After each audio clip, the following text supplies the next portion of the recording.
Hallo und herzlich willkommen zu einer neuen Podcast-Episode. Diesmal zu Gast Page Hibbs. Hi Page, how are you? Hi, Sebastian. I'm doing well. Thank you for having me. Great. Really happy to have you here too. And the funny thing is that you are, over the last, I think, 3, 4 months, you have been my English teacher, to say, right? That's right. And that's the reason why I started to record podcast sessions in English. I already did one session with a very great guest, and I really say it's worth to listen to it about AI. If you are interested into it, please listen to it. Yeah, and by now I thought, okay, it would be a great point to invite you because you have been one of the people who say, okay, Sebastian, let's start. Yeah, just go talk in English and there should be bigger audience, of course. My first question is, where are you right now? I am in the home office part of my flat in a studio in Berlin, Nice Berlin. in Okay. Friedrichshain to be specific. But this is not the place where you have grown up, right?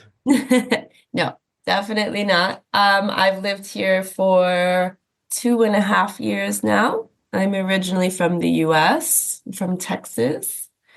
And so perhaps your audience is now listening for a Texas accent. And I think, as I told you the first day of your course, I don't have one. And it tends to disappoint people because they meet, especially Europeans, they meet a Texan and they want the accent as well. So it occasionally comes out, but my accent is pretty neutral. So hopefully nobody's too disappointed who's listening to the podcast.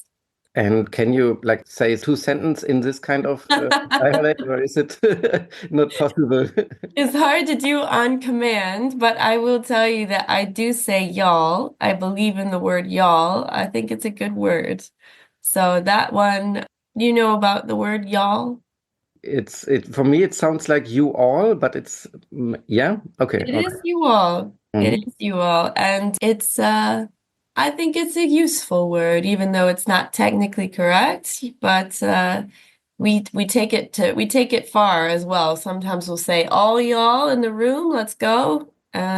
So yeah, I do say y'all, and I stand by it. And it was like hard to train that you don't sound like a Texas yeah, girl or woman. No, I never trained myself not to. I just have always had a fairly neutral accent. Sometimes when I'm around my family, it'll come out a bit more, but I'm definitely not hiding it, or I didn't practice a neutral accent. I just never really picked up a heavy Texas one. Great. And how about your German? How this goes? Next question. My German is coming along pretty slowly, but I am taking classes. I have my basic phrases, especially the ones that I use constantly, like ordering a cappuccino. That's a survivalist phrase. Um, it's a little bit different in Berlin. You're not really immersed in the language as much.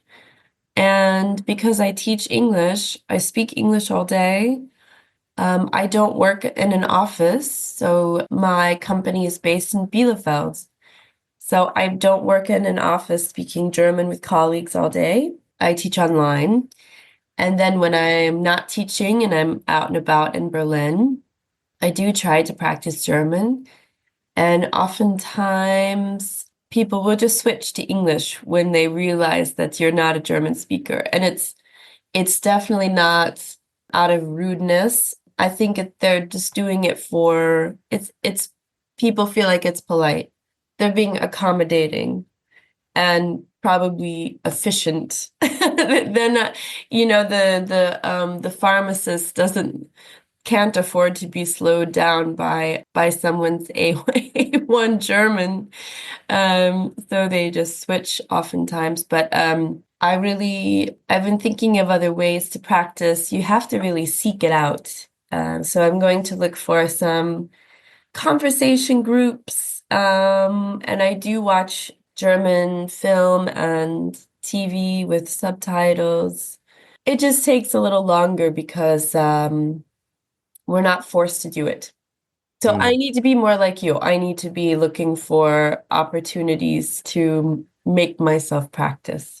Yeah, this is, reminds me on your recommendations for us, like as a student in your English course, yeah, to get more in contact with the language you want to learn, and so just talking, using it, practicing it. This is yeah, the best way, of course, to Mhm. gain, yeah, more experience. Mm. Mhm. And what was your way into this kind of profession, if you like to tell more about this? Sure. So I didn't study education at university. I studied journalism. And then I had a career in the NGO world. After university, I did a lot of events and I worked with volunteers, community volunteers. I worked with our donors at our organization. And that was a really great start to a career and gave me a lot of experience that I needed. And it also helps me be a better business English teacher now because I've been in the business world. But I realized that I had always known that I wanted to see the world. And I thought the best way to see the world was to live in it, not just travel to it, because as you know, in the US, we generally don't have the same kind of holiday leave that you do here in Germany. It's not so generous. Um, and there was no way that I could see as much of the world as I wanted to with 2 weeks paid time off every year.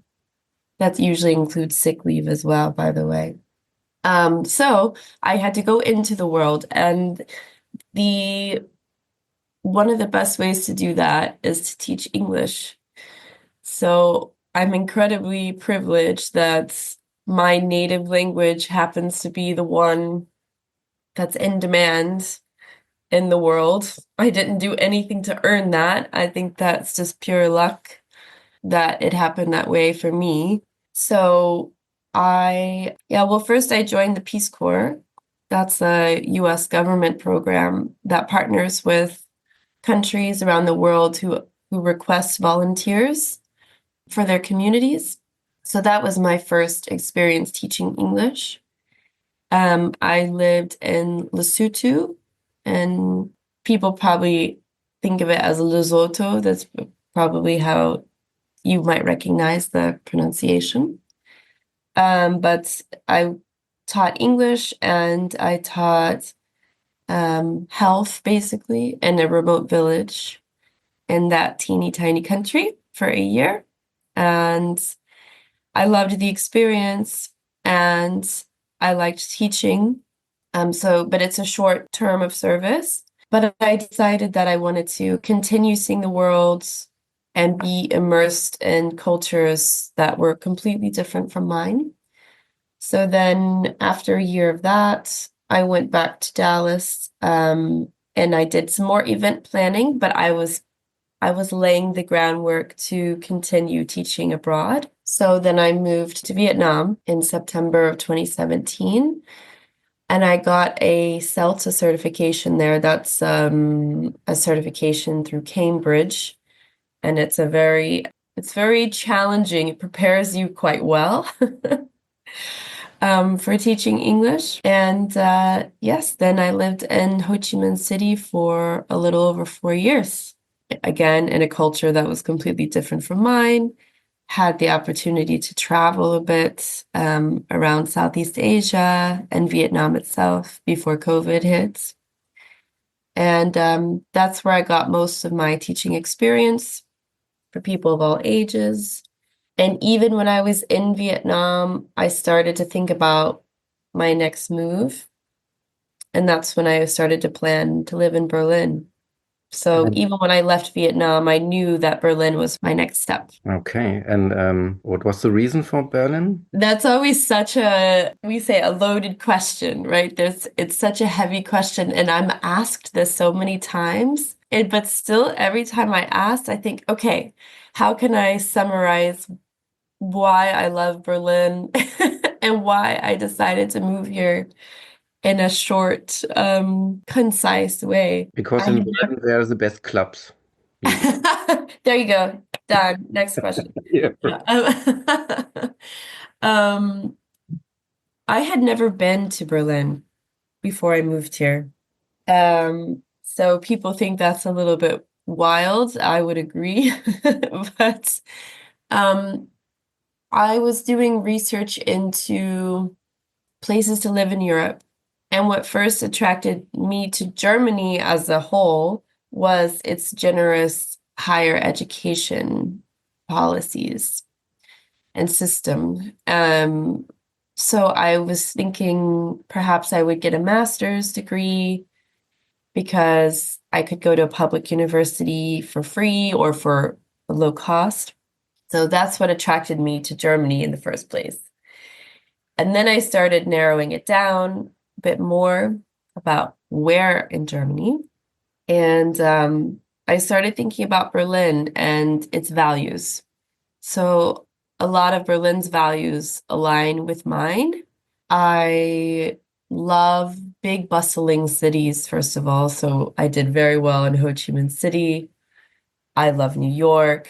I love cities that have too much happening. Because I would much rather be overwhelmed than underwhelmed. So I love big cities, and this one has so many different people from so many different backgrounds. It's almost a different way to travel the world just because you meet people and you hear their stories, and they're from Chile or Syria or Vietnam or all over. And so it's kind of like traveling. It's kind of like getting a global education by having these friends. So I love that. I love that there's a live and let live attitude. And that's, I have to say, quite the opposite of what I experienced growing up in Texas. Texas can be a nice place to live and a nice place to grow up. Um, it's not always known for its tolerance. I don't think that's a shocking thing to say. I hope not, but I love the tolerance here. I'm not saying it's perfect. I know I have friends who have experienced intolerance and discrimination here, so I don't want to pretend like that doesn't happen, that Berlin is just this discrimination-free oasis. Mm. But I have seen people, I see people every day who live in a way that is authentic to themselves. And that's where I want to be. Plus, you and I were discussing earlier about how you can never run out of things to do. If someone tells you that they're bored in Berlin, I would say, that sounds like a you problem because there's no way. You might just not know where to find things to do, but there's so much to do, and it doesn't matter how cold it is outside. It doesn't matter if there's a layer of snow up to your knees or if it's 3 a.m. on a Thursday. There's something you could be doing. Yeah. Yeah, and even we talked about this also, dancing in the morning, right? Um, Even Yes. there are like possibilities dancing to techno music or so before going to work. You Yeah. could very well do that. And I'm really excited because, I mean, another thing I think is just indisputable is that summers in Berlin are magical. There's no other place, at least that I've seen in the world, that's better to be in the summer than Berlin. And I'm getting very excited because you can start to see that the daytime dancing is coming back. So the places with the really nice outdoor spaces for dancing during the day are starting to open again, and then you can be in bed at a reasonable hour. So for my age, I feel like that's a nice combination. And yeah, by the way, and some cool places are open at daytime. I mean, like Sisyphus. I'm not sure if you heard about this club. Mhm. For my surprise, I was there on the last weekend and Okay. on the flea market. So it was great to go there, and children are running around and playing, having a good time, and eating like cake and drinking hot chocolate and so on, and listen to like jazz music in a techno club. And it was a great surrounding there. Mhm. And yeah, have you been there also? Yes, I have. I would say that it's one of my favorite spaces in the city. So Mm. that was your first time. Yeah, my first time, right. So you see how interesting the space is. It has all of these details and these little curiosities to discover. There's Yeah. actually outside in the I hope I'm not giving away secrets, but oh, I think it's just a good secret. There's a phone in the outdoor space. What, an old kind of you remember the phones with the Yeah. cords? I know I do. It's hung up in an outdoor space. It's kind of difficult to find, but you can use that phone to call another phone that's indoors. And so Ah. sometimes if you're lucky, somebody will be walking by and they will can answer it and you can talk to each other. That reminds me on a phone booth somewhere outside where a desert is in the US. I'm not sure if you have ever heard about this. And they disassembled it some years ago, but there was in the middle of the desert and it was working. Yeah. And well, as you told us now, they experienced some good time to, yeah, just ring the phone and, yeah, hope that someone will go by and answer this. Do you know where the other phone was? No, there was, you could call the number just. You could call it. Oh, Um, okay. Call anyone. Okay. yeah, That's cool. No, I hadn't heard of that. I think you can Google it and we'll find it very soon. Yeah, and by the way, desert and Texas. I wasn't in Texas yet before, and but I'm really interested in how your family is dealing with your kind of, yeah, interest, so to say, to go abroad and learn more about odd cultures. My lifestyle. And you like- So Well, I would be lying if I said that they're really happy that I'm doing this. They're happy for me because it's what I want. But if it were up to them, I would be living in a house down the street from them, of course. I mean, they're parents, so this is to be expected. I think it was quite an adjustment for them at first. They knew that I had wanted to join the Peace Corps. That's something that I had always talked about when I was, I think, an older teenager and then in my early 20s.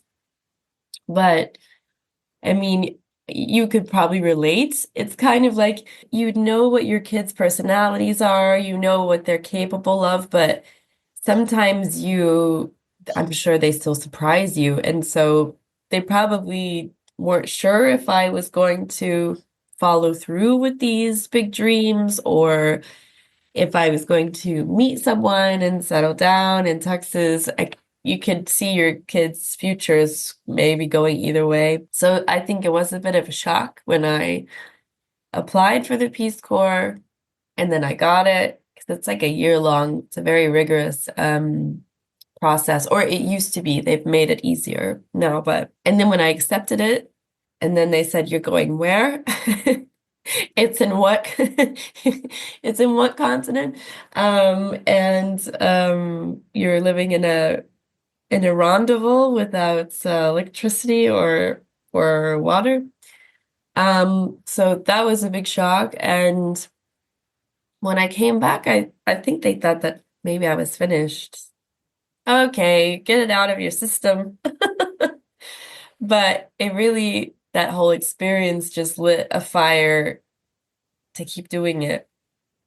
And so they were surprised again when I told them I wanted to go to Vietnam. And then after that, they're just not surprised by anything I do anymore. I mean, once somebody says, I'm going to move to Ho Chi Minh City by myself with no job, no apartment, no friends, no social network, just a spot in a certification program. I think after that, it's hard to shock them. So when I said, I'm going to move to Berlin, no, I don't have a job, I don't have an apartment, they're like, okay, we've done this before. This is the same old story. So of course, I think they love it if I was near them, but they know that I have this itch and that there's no point in keeping, an itchy active person captive in a town in Texas. Yeah. Has changed something? That means that they learned, for example, more about like Germany or Berlin, because you are sometimes a bit talkative and telling them how it is to be there Mhm. and so on. So yeah, are they interested into or even like thinking about visiting you? I'm not sure. I have family members who will visit. My parents probably won't. They're not big travelers. But they are interested in my stories and my whole family, especially younger cousins as well, who are thinking about their future. My sister, too, is a big traveler, so she'll probably visit at some point. I think she would have by now, but she was very busy getting married last year. And now having a baby this year in June. So she will come eventually. But I hope they've learned a couple of things from my experiences. I for Christmas gifts, I try to bring souvenirs either from where I live or from where I've traveled. So they know now that wherever I go, they're probably like, okay, she's in India, so I'm sure our Christmas gifts are going to be from there or from Prague. I got everybody hooked on Vietnamese coffee after I lived there and would bring it back. So people are interested. When I lived in Lesotho, Lesotho has droughts, so water is scarce sometimes and a really precious resource. So I think I was probably pretty obnoxious when I first came back from Lesotho because I didn't like to see people waste water. And quite honestly, in the US, we really take it for granted. People really waste water. And an example would be that when you go to a restaurant, water is complimentary. When the server comes over to greet you, they're also pouring water in your cups. Still, and with ice, of course, the stereotype's true. But they just come and they refill them and they refill them, even if you're about to leave, even if you haven't asked for more. And so it was really difficult for me when I first came back I would get up, I would finish my water, I would get up and I would turn around and look at this restaurant, and there would just be cups of water all over the place, unfinished. So I was like, not this family. So everyone at my table had to finish their water, decline the water that the server would come bring. No, thank you. We're about to leave. We don't need any more. So yeah, I would say, Sebastian, they probably learned things whether they liked it or not. For me, it remembers me on being more conscious Mhm. and also to be more sensible. No, this is a false friend. Sensitive to these issues. Hmm. Mhm. What was you learning in, for example, in Germany, what you were surprised the most? Yeah. I've I had some I've had some good surprises. And I wouldn't necessarily say bad surprises, but this inconvenient surprises, I would say. So we'll start with some of the more inconvenient surprises. I think it won't come as a shock to your listeners that it's the same as everybody says. The bureaucracy, sometimes the inefficiency for how processes are carried out, especially in a official capacity. The lack of digitization really surprised me. And for example, I had much better Wi-Fi in Vietnam. than I do here. Nice, yeah. So Okay. that was interesting. It's Yeah. really interesting when you live in countries that have far fewer resources, not nearly as wealthy, but then they just do some things so much better. So that surprised me. Shops closed on Sunday. That took some time to get used to. Although I do believe in rest, I believe in that people should be having rest. Isn't this the same in the US? I thought it was like in China that people are wondering, the Chinese one, why they don't want to earn money on a day, yeah, on a Sunday. We work like 7 days per week. Yeah. And it's the same in the US? Yes. Okay, interesting. Everywhere? Yes. Unless there's a state that has different laws than I'm used to, but it would be really unusual for so grocery stores, they're open 7 days a week. Supermarkets, 7 days a week and open late. Mm. Some are 24 hours.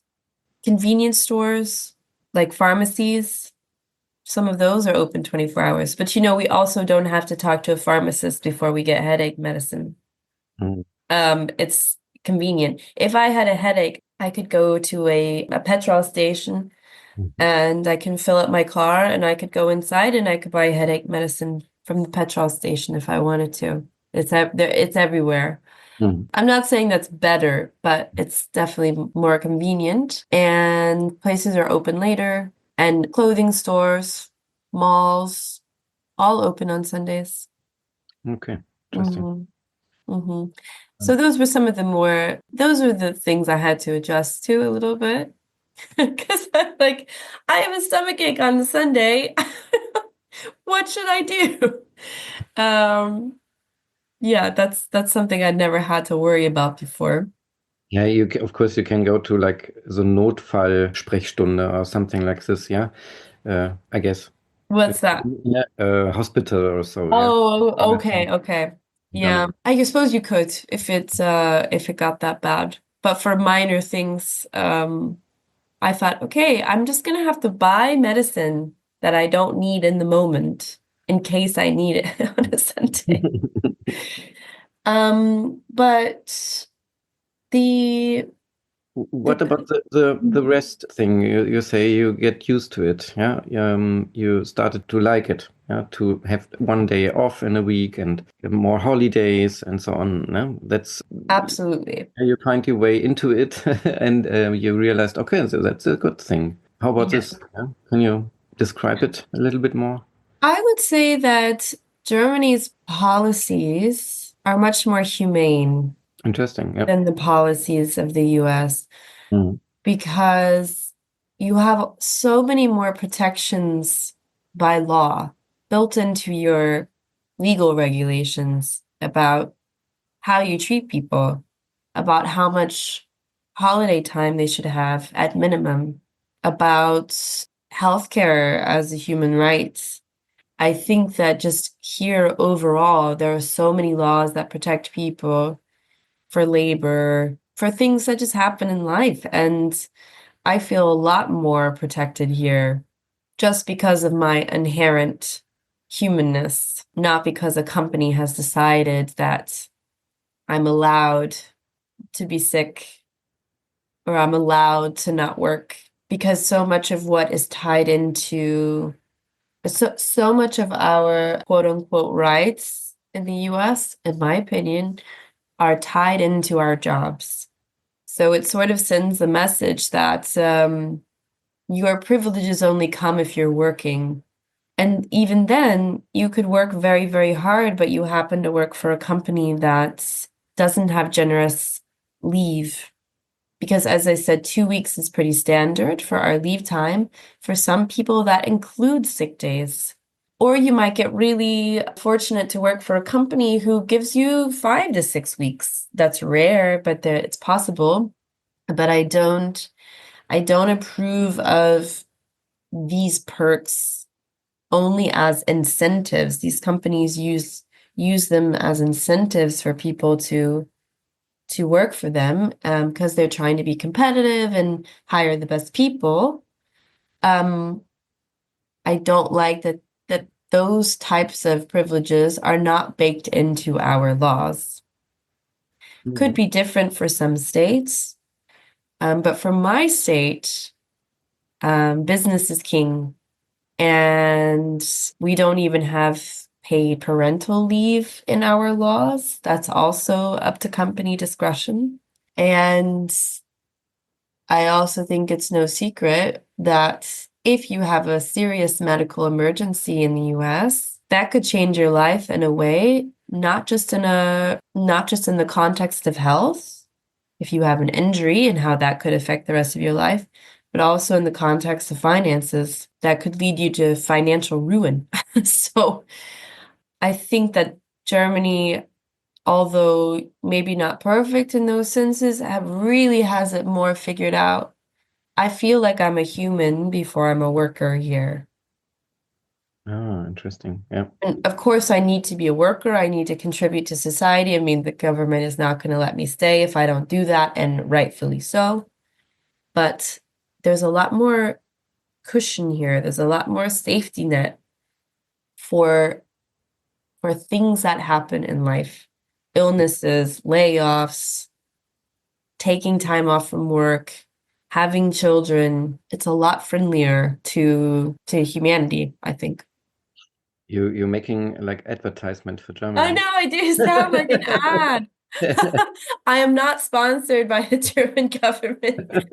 I promise. I promise. Um, Yeah, so with all of that in mind, I can deal with the weak Wi-Fi. I can deal with supermarkets closed on Sundays. Yeah, all of that's and, minor in comparison. and imagine like maybe you will send the link afterwards to your family for this podcast. What would be a good like topic you want to talk about right now? Maybe what's interesting for them. Oh, for my family. Hmm. Hello, Mama. Hello, Papa.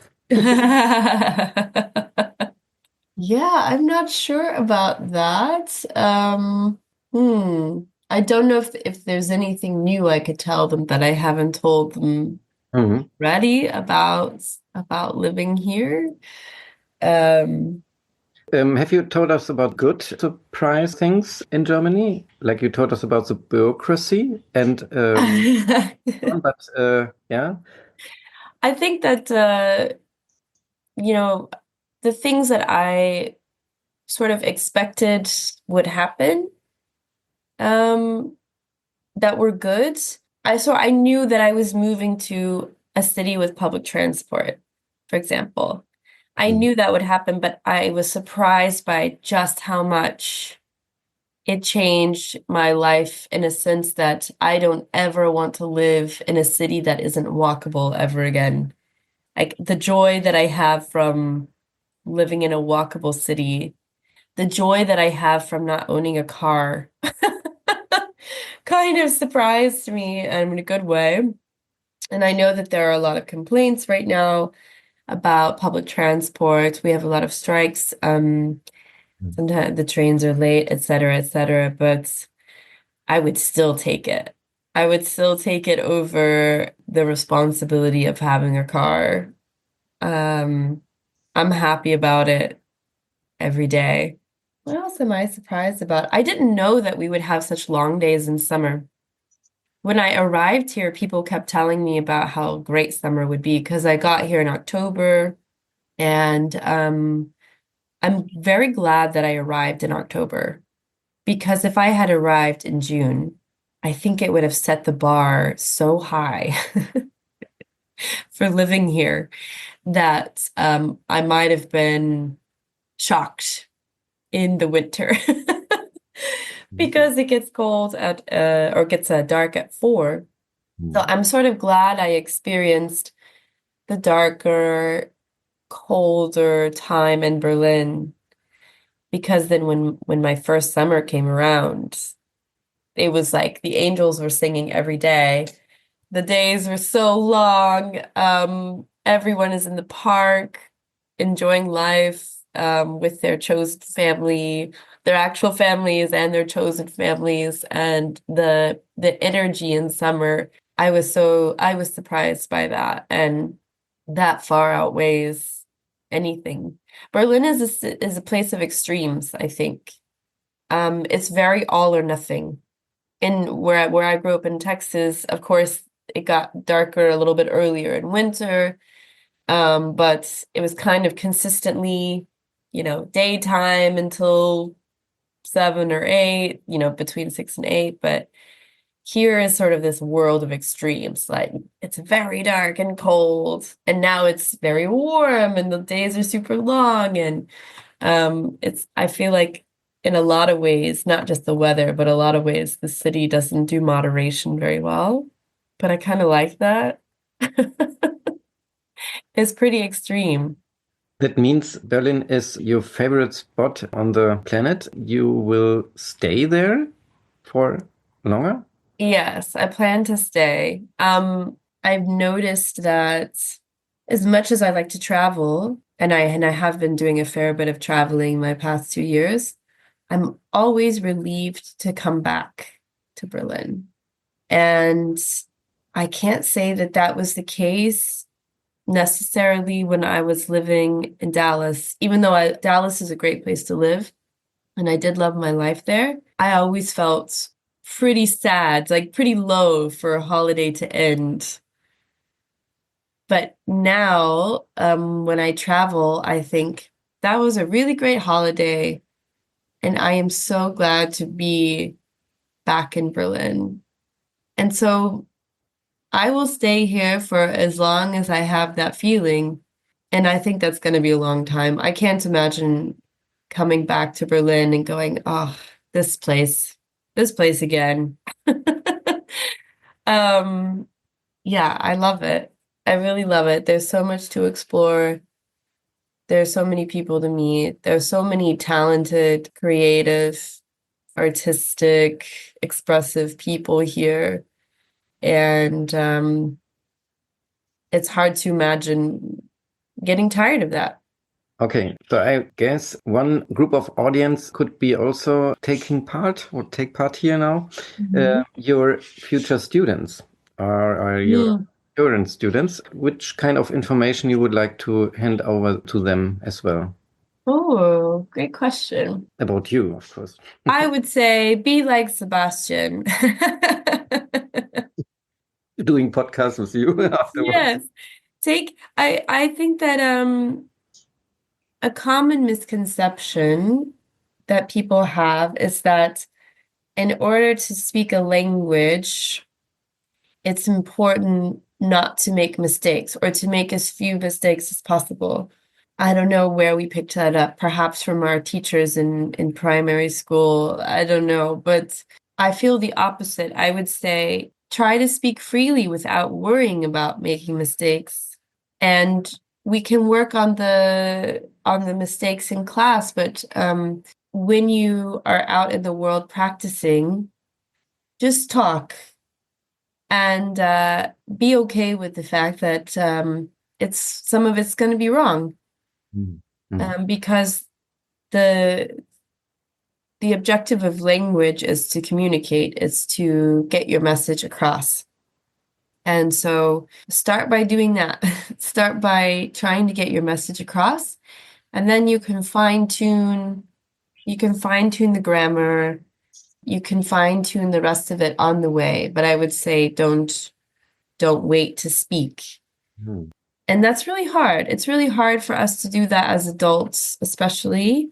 We're a bit Right. more self-conscious of our mistakes and of the way people perceive us. So it's definitely challenging, but that would be my advice, is just start talking and let me help you work on the things to fix. But it's really about communicating. And it's funny to me when I meet people and they ask me what I do for a living, and I tell them I'm an English teacher. And if they're not a native speaker, a lot of times they'll go, "Oh my gosh, please forgive my English. It's not good. I'm sorry." Mm. Um, but I tell them that actually I'm the least judgmental of your English because I teach it and I know how hard it is. Um, So I'm very forgiving of people's mistakes, and I like that they're trying to talk. So I would say treat the person you're talking to as somebody who wants to hear what you have to say, and is not judging you for any errors that you make. And I would like to add greetings out for Federico. He was also a great teacher for me. I did 2 lectures, I have to admit. Yes, he's wonderful as well, and we've become good friends. So I would also say hello, Federico, and I'll see you on Saturday because we have plans to see each other. So yes, he's speaking of talented, creative people in this city, he's definitely one of Oh, them. yeah. So I have to say I really enjoyed being your student in your lesson. And I really enjoyed having this conversation with you today. Thank you, Paige, for this possibility. Well, thank you. I really enjoyed having you in the course as well. You bring a really great energy and a nice curiosity that I think all teachers love to have in their classroom. So thank you for that, and thank you for having me as a guest. It was a pleasure as always. Have a great day.